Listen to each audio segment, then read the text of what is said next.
Hi everybody, welcome back. Today we're going to be doing a presentation about writing, which is kind of weird, but I'm not going to be giving you like the art of writing here. It's more of some tips to be thinking about as you write. The way you become a good technical writer is by doing it and having some amazing editor completely destroy your work. My boss was my amazing editor. She was absolutely incredible. My previous boss. Current boss is still great, but previous boss was the person who edited me. And she would always preface her edits by saying, "Oh, I just had a few edits for you," and my entire paper would be red. And the sad thing was, she meant that too. So I'm kind of terrified to see what it looked like if it wasn't a few edits. I'm guessing that she just tossed your paper. So find that amazing editor in your life and have them look at your work and grow through that until you get to a point where you can write well. Now, technical writing is not like your fifth grade English teacher's writing, where you had the 5-paragraph setup. You have an introduction, you have 3 body paragraphs, and you have a conclusion. It's not like that. With technical writing, it's a completely different animal, and it's got its own kind of nuances. And we're going to hit on some of those today. So let's get to it. So first off, I want to go ahead and preface everything by saying that almost no one will read an entire dissertation, journal publication, etc. If you read some research paper, the only person who's probably going to read the entire thing is your advisor. Your advisor will read everything. Beyond that, most people are just going to skim to what they care about. Okay? They will skim to what they care about. But if they can't find it, then they're going to give up. Even if you have the cure for cancer, if they can't figure out where it is in your paper, they're going to give up. So the big point right here is make your work easy to navigate. Make it easy to navigate. Have headings. Headings are important. Formatting is important so that people can look at it and see what's going on. I'll give another little example from my life. And hopefully my mom never watches this because this is about my mom. So my mom has a business and she sends out a newsletter weekly. And she'll often ask me to look at it. If I can, I avoid that as much as possible because my mom loves to use like 15 different fonts. She highlights some of it, she underlines some things, she bolds random things. The fonts then change in size, and there's no real like rhyme or reason to how she does it. I can't even look at it without like, just like feeling like my brain's about to explode. So even though the content of what she's talking about is usually pretty amazing, the formatting is so poor that I can't really enjoy it or look at it. And so I miss out on the content because I can't stand the formatting. So think about this, okay? Think about it. Make your work easy to navigate and easy to understand. If you want to know if you've done a good job, have a random person who knows nothing about what you do look at your paper and tell them, "Can you try to find where I did this?" And if they can do that, you're good. If they can't, you might need to make it a little bit more easy to understand. Okay, let's keep on going. So now let's jump into some little helpful tips here. Okay, first off, stay within the page limit. Page limit.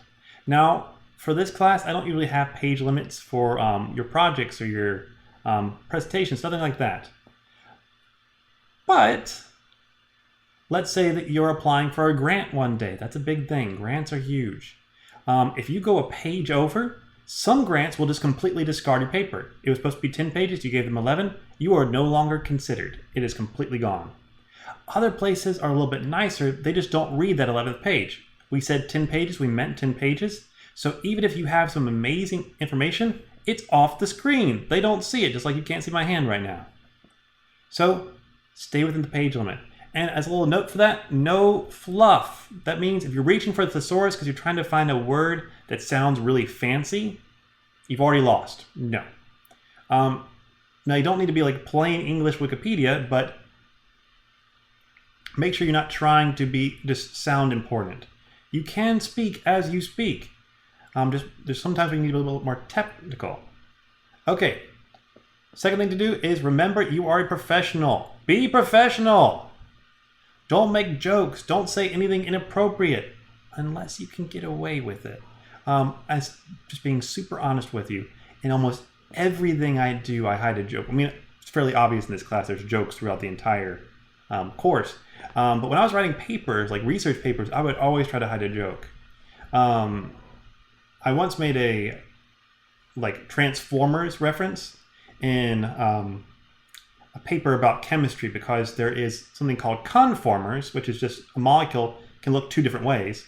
And there is a trans conformer and a cis conformer. And that's just two different ways of it looking. It's the same molecule, just kind of like oriented two different ways. And I stopped calling it conformers and I started calling it formers, so that I could then make a transformer joke. And nobody got it except for me, and I was super happy with that. So if you do want to make a joke just to make yourself smile and giggle, make sure it's really subtle. Okay, answer it all. Give all the required information. Make sure you answer all questions. Provide all required details / documents. I still remember I was applying for a research fellowship during my PhD studies, and it got rejected because I messed up one of the questions. One question instantly rejected the entire thing. So make sure you answer all the questions and give all the information asked. And I especially mean this with your projects. When I give you a project, or if I give you a paper that you have to write, make sure you give me everything, because if you don't, I can't grade it and I can't give you any points. Okay, the final thing we'll talk about right now is to define any unknown or uncommon terms. Like, for example, do you know what the B3LYP-6-311 ++ G parentheses 3DF, 2P basis set is? Do you have any idea what that means? I didn't. When I started my research, I had no idea what that meant, and yet it popped up everywhere when I was reading papers. This is actually super important. This is how quantum chemistry is done. So drug discovery, all that kind of stuff, uses this a lot of times. So if your mom or your dad doesn't understand what that term means, define it. Okay, make sure you're defining your term so that people aren't getting confused. It's really good to do that at the very beginning. Just have all your variables and all the uncommon terms just defined right at the beginning so that people can know, okay, wait a second, I saw that in that appendix, I can go look it up and tell what it means. You will help people out, and you'll help that poor grad student who's trying to learn and has no idea what he's doing to have a little bit easier time. Okay, with that, we'll stop here, and I'll see you next time when we finish up this presentation on technical writing. See you later. Bye-bye.